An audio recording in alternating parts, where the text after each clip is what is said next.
అనగనగా ఒక అమ్మా, నాన్న. వాళ్ళెలా అయినా కష్టాల్లో పెరిగారు.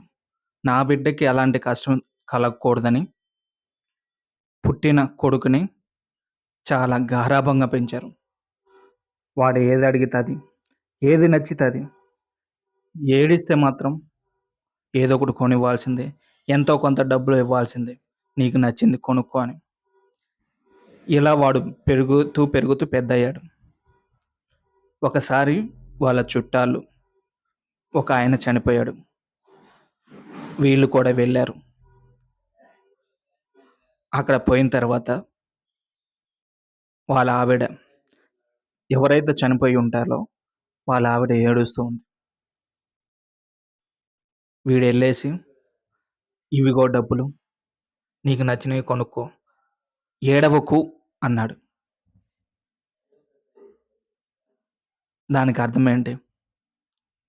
వాళ్ళ అమ్మోళ్ళు కూడా వాడు ఏడ్చినప్పుడు డబ్బులిచ్చారు కాబట్టి వాడు వాడి ఏడుపు ఆపేశాడు. అలానే ఆమె కూడా ఏడుపు ఆపేస్తుందని డబ్బులిచ్చాడు. వాళ్ళ మొగుడు ప్రాణాలు కొనుక్కోమనో, లేకపోతే ఇంకేదైనా కొనుక్కోమని. కొంతమంది పిల్లల్ని ఇలా పెంచుతున్నాం. డబ్బులిచ్చి, నచ్చిందిచ్చి, ప్రతీదీ ఇచ్చి, బయట ప్రపంచంలో ఏం జరుగుతుంది? ఏది మంచి, ఏది చెడు అని తెలియకుండా పెంచుతున్నాం. డబ్బులతో ప్రాణాలు తిరిగొస్తాయని,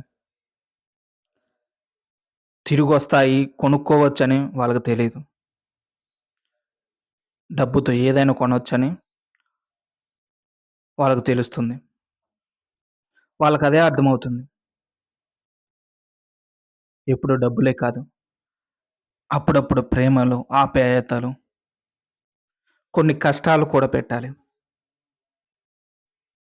ప్రతీది అడిగింది ఇవ్వకూడదు. కొన్ని కొన్ని అడక్కపోయినా ఇవ్వాలి. కొన్ని అడిగినా ఇవ్వకూడదు. ఎంత అడిగినా ఇవ్వకూడదు. అప్పుడే వాళ్ళకి కష్టం తెలుస్తుంది. ప్రేమలు తెలుస్తాయి. బాధ తెలుస్తుంది. ప్రతి ఒక్కటి తెలుస్తుంది. అమ్మ ప్రేమ కూడా తెలుస్తుంది. నాన్న ప్రేమ కూడా తెలుస్తుంది. నాన్న బాధ్యత తెలుస్తుంది. మనం కష్టపడుతూ అన్నీ ఇచ్చేసామనుకో, బయట ప్రపంచంలో కూడా ఇలానే ఉంటుందేమో, ఇలానే జరుగుతుందేమో అనుకోని, వాళ్ళకి మంచి మనసున్నా కూడా ప్రతి ఒక్కదాన్ని డబ్బుతో కొనొచ్చేమో అనుకుంటారు.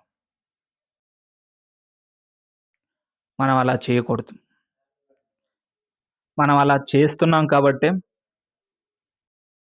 మన ఆలన పాలన చూసుకోవటానికి అనాథాశ్రమంలో ఏసి డబ్బులిచ్చేస్తున్నారు.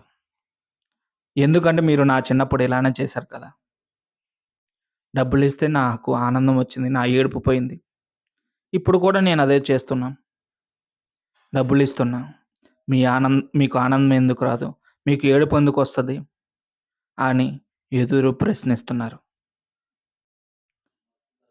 చిన్నప్పుడే ఏమివ్వాలి? ఎంతివ్వాలి? ప్రతి ఒక్కటి బాధ, హ్యాపీనెస్ ప్రతి ఒక్కటి ఇవ్వాలని నిర్ణయించుకోండి. అంతేగాని నా కొడుకు బాధపడకూడదు. బాధపడితే నేను చూడలేను. ఇలాంటివి వద్దు. బాధపడాలి. నువ్వున్నప్పుడు బాధపడితే నువ్వు లేనప్పుడు బాధలు కూడా తెలుస్తాయి.